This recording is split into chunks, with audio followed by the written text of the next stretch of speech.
Falconer here, and I'm going to be presenting to you God's hidden presence even when it's hard. Know that God is there. And if we think about God's hidden presence, we're going to be going to a podcast discussion over Dr. Robert Falconer's blog post, and you're going to hear more about that now. Hey everyone, and welcome back. Today we're diving into a question that's been a bit of a head scratcher for centuries. What happens when God feels distant? It's like this weird paradox we talk about, a God who's always near, always with us, but sometimes crickets. Silence. It's a real struggle, isn't it? That feeling of being left on red by the very one who promises to be closer than our next breath. Exactly. And to unpack this whole thing, we're turning to Robert Falconer's blog post, God's Hidden Presence. Now, he kicks things off with a parable from Kierkegaard about a king who goes undercover to win over this maiden. Yeah, it's a cool analogy. Like, picture a king ditching the crown and royal robes just to connect with someone genuinely, to be loved for who he really is, not for his power or status. That's such a good point. Makes you think about how God might choose to interact with us, stripping away all the pomp and circumstance to meet us where we are, Absolutely. But here's the catch: life isn't always a fairy tale. Suffering crashes the party, doubts start whispering, and suddenly it feels like God's a million miles away. And that brings us to Job. Talk about a guy who knew a thing or two about God's silence, loses his family, his wealth, his health, the whole 9 yards. But his faith, still there. It's raw, though, isn't it? Like, you can practically feel his anguish in every word he speaks. Totally. He's wrestling with this seeming absence of God. Like, where are you in all of this? It's heavy stuff. It's real, though. And I think that's what's so powerful about Job's story. He's giving us permission to question, to grapple, to even get angry with God when life goes sideways. It's brutally honest. And in a weird way, that makes his faith even more believable. Right. Like, he's saying, even if this kills me, I'm still clinging to you.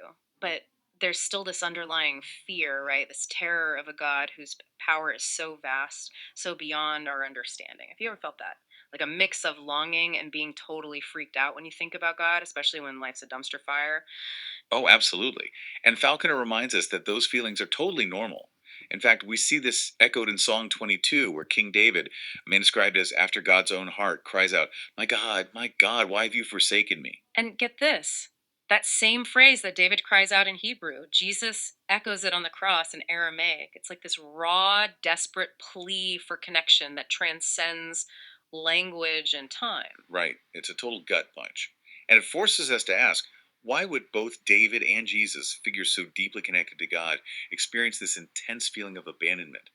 Is feeling God's absence the same as God actually being absent? That's the $1 million question, isn't it? Like, we often confuse our perception of God's presence with his actual presence. But what does that even mean?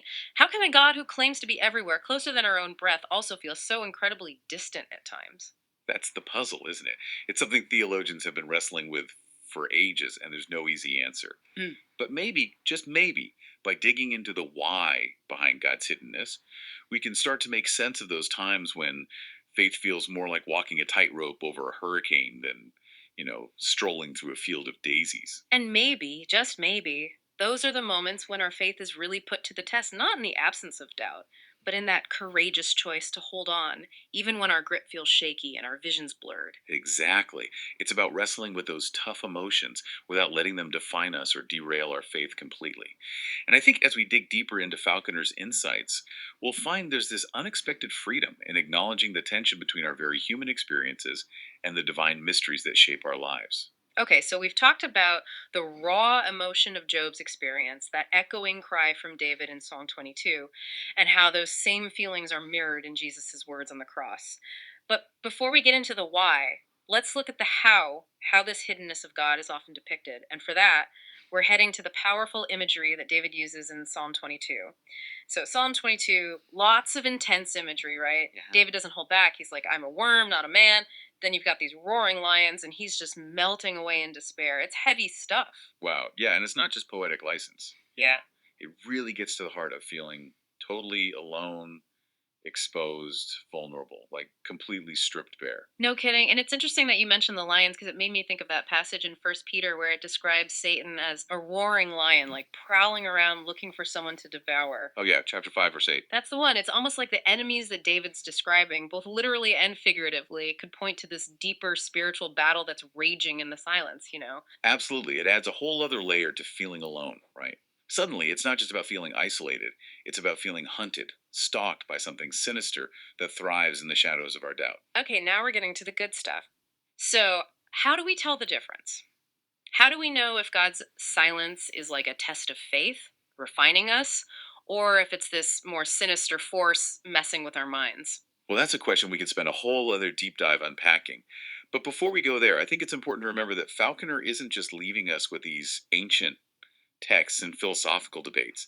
He brings in his own experience, and it gets really personal about a time when he felt that absence of God in a really powerful way.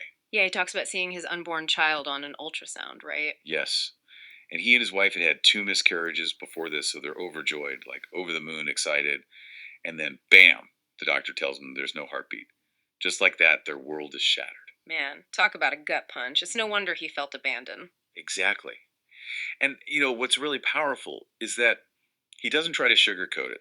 He's honest about the rawness of that grief, the feeling of being completely enveloped by this impenetrable darkness. And then somehow he finds his way to a place of hope. It's incredible. It really is. All right. Because even in that pit of despair, he stumbles on this truth that changes everything for him. God's love was still there. It was a hidden presence for sure, but still a presence. It's kind of like when you lose something and you know it's got to be here somewhere, you just can't see it because of all the other stuff in the way. Yes, it's like that. And I Yeah. think it's a powerful reminder that just because we don't feel God's presence doesn't mean he's not there in those dark moments.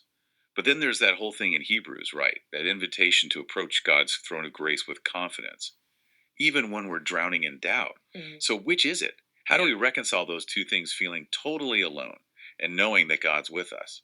Yeah, that's where Hebrews 4.14-16 offers this amazing source of comfort. And Falconer points to Jesus not as some distant deity who can't fathom our human struggles, but as our high priest. He gets us. Yes, he's been there in the trenches with us. He gets what we're going through because he went through it too. But we're not talking about your average everyday struggles here, right? We're talking about the Son of God willingly taking on the weight of all the crap in the world, enduring the cross. It's mind blowing. Right, and that's exactly what makes his empathy so powerful, so incredibly comforting. Nothing, and to me, nothing is beyond his ability to understand, to embrace, to redeem. So we don't have to pretend our pain doesn't exist or that our doubts mean our faith is garbage. No, it's about bringing those emotions, raw and messy as they are, to the foot of the cross. It's like, here you go, Jesus. I'm a mess. Exactly. And you know what? Hebrews takes it even a step further. It invites us to approach God with boldness, with audacity, even. Not because we've somehow earned a seat at the table, but because of what Jesus has already done. He's the bridge between our brokenness and God's holiness. He's made a way where there didn't seem to be one. Okay, so let me get this straight. You're saying that even when I'm wrestling with doubt, even when it feels like my prayers are just bouncing off the ceiling, I can still come to God with confidence because of Jesus. Because he's already paid the price for my screw ups, for my fears, for my less than perfect faith. It's grace, pure and simple. It's not about us being good enough. It's about God's love chasing us down, even into the darkest corners of our doubt and despair. He's not waiting for us to get our act together before he'll embrace us. He meets us right where we are. Okay, that actually makes me feel a whole lot better. But I gotta ask, if God is really this present, this loving, this ready to meet us in our mess, why does it sometimes feel like we're shouting into a void? Like Falconer experienced, where God just feels so incredibly hidden, especially when we need him most. It's the question, right? Why? Yeah. Why does it feel like that sometimes? Like if God is really there. Yeah, it's a tough one. Theologians, philosophers, they've been wrestling with this for ages. But Falconer brought up something that really hit home for me. He reminded us that even Jesus on the cross cried out, my God, why have you forsaken me?" It's true, he did. And if Jesus, the Son of God, could feel that sense of abandonment, that utter aloneness, well, it makes you think, doesn't it? It does, yeah. That maybe it's okay for us to feel that way too? Yeah, like we're not failures for feeling abandoned sometimes. Not at all. Because even Jesus, in his humanity, got it. Mm. He understands that feeling of being completely and utterly alone. It's like he's giving us permission to be real with God about our pain. Exactly. It's not about pretending everything's okay when it's not. It's about bringing those raw emotions to him, the doubt, the anger, everything. Because he gets it. He's been there. He has. And because of that, because Jesus was willing to go through all of that, we can approach God differently. How so? We can approach him with a boldness, a confidence that we wouldn't have otherwise. We don't have to pretend to have it all figured out. That's a relief, because I definitely don't. Me neither. But that's the beauty of it, right? We can come as we are, doubts and all. Wow. So, as we wrap up this deep dive into God's hidden presence, I think the big takeaway for me is this. Maybe those times when we feel farthest from God, when we feel like he's silent, maybe those are the times when our faith is actually the strongest. Because we're still holding on. Even when it's hard. Even when we don't understand. Exactly. So, to everyone listening, if you're feeling lost and alone, like God is a million miles away, you're not alone. Keep seeking, keep asking questions, and keep holding on. Because even in the silence, Yeah. he's there. And that's it for this deep dive. Thanks for joining us, and we'll see you next time. So that brings me to the point of discussing the power of lament. And we've just been on a church health summit of 2024, and one of the topics was the healing power of lament. And this is what was also discussed in this podcast quite beautifully. So the power of lament is biblical. We discovered it with Job and even with Jesus Christ on the cross, and even with David. My God, why have you forsaken me? Being real with your emotions. And according to Rebecca and Phil Monroe, lament is a way of expressing deep pain. It is real, it is honest. It's a dialogue with God about what does not make sense in your life. It's being completely brutal and honest with where you're at. And it's not trying to be all fixed up and presenting yourself amazingly before Christ. It's coming as you are. So how can you lament? You can lament in prayer, in song, in tears, in painting, in a journal, on your bed, in a story, any way that feels real and allows you to express your true feelings. As you start from a place of being real with your feelings, at the same time allow God and the Holy Spirit to minister to you, then you'll go from a place of brokenness to wholeness. Remember, there's no time limit on the process. The point is to allow the process.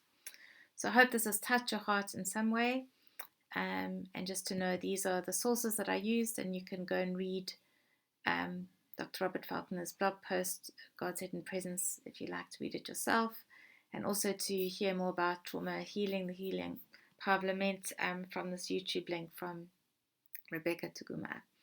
So I hope you enjoyed it. God bless you.